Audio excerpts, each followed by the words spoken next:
আসসালামু আলাইকুম প্রিয় ভাই বোনেরা, কেমন আছেন সবাই? আশা করি ভালো আছেন। আমিও ভালো আছি আলহামদুলিল্লাহ। তো আজকে ভাই বোনের কথা বলি। বাবা মারা যাওয়ার পরও মা বিয়ে করছে, সে ভাই বোন আমি নিজে মানুষ করছি, অনেক কষ্টে মানুষ করছি। এগুলো এত কিছু বলা যায় না। তাদের জন্য আমি কি কি করছি, তাদের জন্য বিস্কুট ফ্যাক্টরিতে কাজ করছি, খড়ি বিক্রি করছি, সাইডে কাজ করছি, অনেক কষ্ট করছি। আপনারা অবাক হয়ে যাবেন আমার এই কীর্তি কারখানা শুনলে।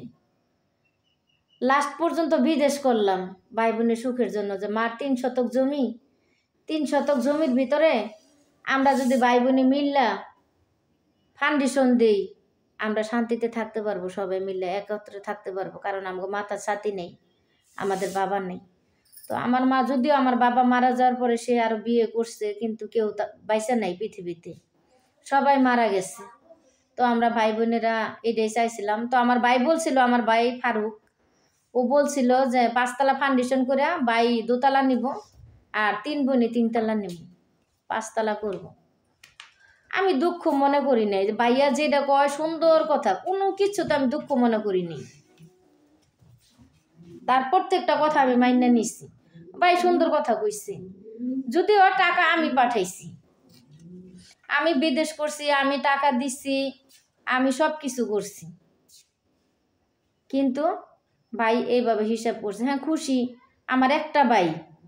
এখনো যদি খুশি হইয়া কইতো যে তুমি বোন, তুমি করে দিমু না, আমি একলা নিমু বাড়ি, আমার মার 3 শতক জমি আমি একা নিমু, কোনো কষ্ট ছিল না, যদি ভাইয়ের মতো ভাই হইতো। কিন্তু ভাই না, তো ভাই এখন ডাকাইত হয়ে গেছে। ডাকাইত না হইলে আমার মতো বোনের মাথায়, আমি মা ফতেমা, আমি সারা জীবন দুঃখ করছি, কষ্ট করছি। আমার মার জন্য আমি কি না করছি, আমার ভাই বোনের জন্য আমি কি না করছি।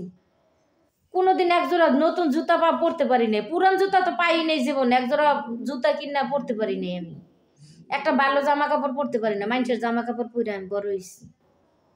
তো আসলে জানি যে উপরের দিকে সেফালাইলে নিজের শরীরে পড়ে। আজকে আমি কিছু গোপন রাখতে পারতেছি না, অনেক কথা গোপন রাখছি, যেটা আমি আসলে এখনো পারতেছি না। আমার বুক ফাইটটা একবারে চিরচিরা হয়ে যাবে যদি আমি না বলি। আমি খুব কষ্ট পাইতেছি যে আসলে সারা জীবন জাগর জন্য করলাম, তারা কি উপহার দিল আজকে আমারে, তারা উপহার কি দিল। তো আসলে টাকার কাছে সব কিছু হার মানে। আমিও হাইরা গেছি ভাই বোনের কাছে, মায়ের কাছে, গর্ভধারিণী মা, যে মা 10 মাস 10 দিন সন্তান পেটে রাখে, সে মাও আমার কষ্ট বুঝলো না। সে আমার মা, তারা আমি এই পর্যন্ত তার মনে কোনো দুঃখ দিইনি, কষ্ট দিইনি। সে মা আমার সাথে এত বড় প্রতারণা করছে। আমার বিদেশ খাটা টাকা পয়সা, বিদেশ খাইটা টাকা দিচ্ছি আমি, কষ্টের টাকা, এই টাকা পয়সা সব কিছু আমার মা আমার ভাই বোনের নামে লিখে দিচ্ছে। এতে দুঃখ ছাড়া কি পাবো বলেন? তো আমার প্রত্যেকটা ভিডিও আপনারা দেখলে আমার জীবনের সব হিস্টোরি আমি তুললে ধরবো। আপনারা আমার জীবন কাহিনীটা শুধু দেখবেন, যে আমি কতটা দুঃখী মহিলা, এখনো দুঃখ করতেছি। আমার এত দুঃখ কই থেকে আসলো? একমাত্র আমার মায়ের জন্য আমার দুঃখ। তো এই জন্য আপনাদের কাছে অনেক অনেক অনুরোধ রইল, আমার পাশে রাখবেন, আমাকে সাপোর্ট করবেন। কারণ আপনারা আমাকে একটা লাইক কমেন্ট করলে আপনাদের অমন কোনো ক্ষতি হইব না, বরং আমি একটু দুঃখী মানুষ, একটু সুস্থ হয়ে দাঁড়াইতে পারবো।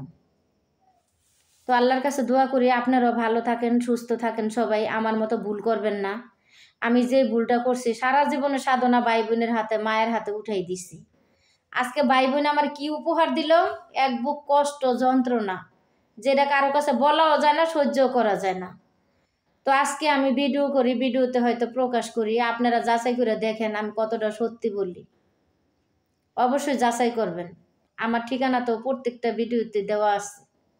তো ভালো থাকবেন সবাই, আল্লাহ হাফিজ।